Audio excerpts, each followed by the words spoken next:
Hi, I'm Jess and I'm going to show you how to clean and freshen up your grout. I like to clean my grout 2 to 3 times a year to maintain freshness and make it easier every time. Now let's get started. To clean your grout, you'll need a bucket of water, a scrubbing brush, a cloth, grout pen, grout cleaner spray, and don't forget your safety equipment. The first step is to clean the surface. We'll use a damp cloth to clean the tiles and grout. I personally use a microfiber cloth. Next, we're going to use a grout cleaner.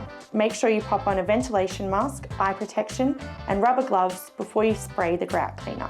Let it sit for the time specified on the pack. Next up, we're going to scrub the grout. Using a scrubbing brush and a bucket of water, scrub the grout, dipping the brush into the water to help the scrubbing process. Next up, we're going to use the grout pen.